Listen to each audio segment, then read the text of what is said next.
Bruce and members of the Braddock District Council, thank you so much for giving us the opportunity to be here tonight. And thank you, all of you who have come out to engage in your civic right to engage in this political process. My name is John Cook, and the theme of my campaign is strengthening our neighborhoods. I've been the president of the Kings Park Civic Association for the last 3 years. 2 years I served on my PTA board. I'm a coach for BRYC softball. I'm active in my church. I've served on the personnel and building committees and the preschool committee. I serve on the school board's advisory committee on adult and community education. I have a family. I have 4 children, 2 of whom are currently in Fairfax County Public Schools, and I'm a small business owner. I understand, I believe, communities. I understand families. I understand the needs that we have.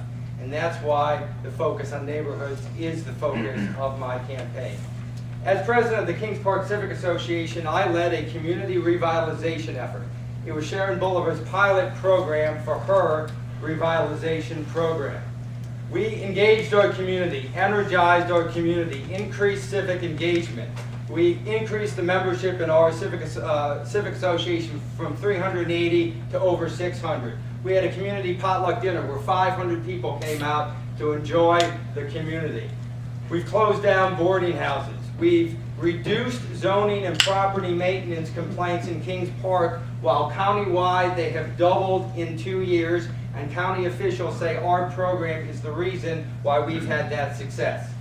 And last year I was very honored when Supervisor Bolivar awarded me the 2008 Community Champion Award for Braddock District. Thank you, Sharon, for that honor. My friends, it is important to focus on our communities, and it is important that our supervisor be a problem solver. Those of you who are Civic Association and HOA presidents, you feel those same phone calls that I do from about the property down the street that's a problem, about the pothole that needs to be fixed, about the stop sign that's been knocked over, about the dangerous intersection that your children have to walk through on the way to school. It's the job of the supervisor to get those problems fixed. And I know that because I work with the supervisor's office, and I know the importance of having somebody on the other end of the line who's going to understand the problem and is going to deal with the problem effectively. Problem solving also has to be carried to the county level. We have some challenges in our county right now. We have budget difficulties. This Monday, the county executive came out with his draft budget proposal, and I commend him for a good starting point of a very difficult process. It is a starting point, not an ending point. There are many things in this budget that are necessary. There are some things I disagree with. I disagree with asking any of us to pay more dollars in property tax. I will vote no on any budget that asks the average taxpayer to pay more in property tax. We are in a deep recession. We cannot tax us more. We need to bring the county budget into line, and we can do that. The county executive has made difficult choices in his budget, many of which are necessary, some of which I disagree with. I disagree with cutting the sexual offender identification program. I disagree with cutting the neighborhood watch program. I disagree with cutting zoning enforcement because we need to close down boarding houses. We can restore that funding because there are other areas that we do need to cut. And I have 1 minute.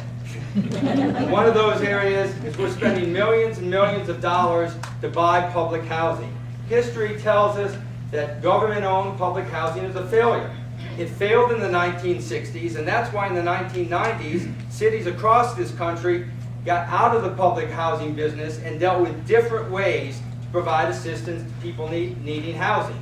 We need to get back, get out of the public housing business just as other governments have done. We need in the long term to grow our economic base. We need to grow our commercial base. That's what creates wealth. Wealth is what gives us the money we need to provide for the services that we want. We need a 21st century transportation system in Fairfax County. That will help us generate the economic growth, and it's that economic growth that will lead us out of this recession and that will allow us to restore and have the services that we want and we've come to expect.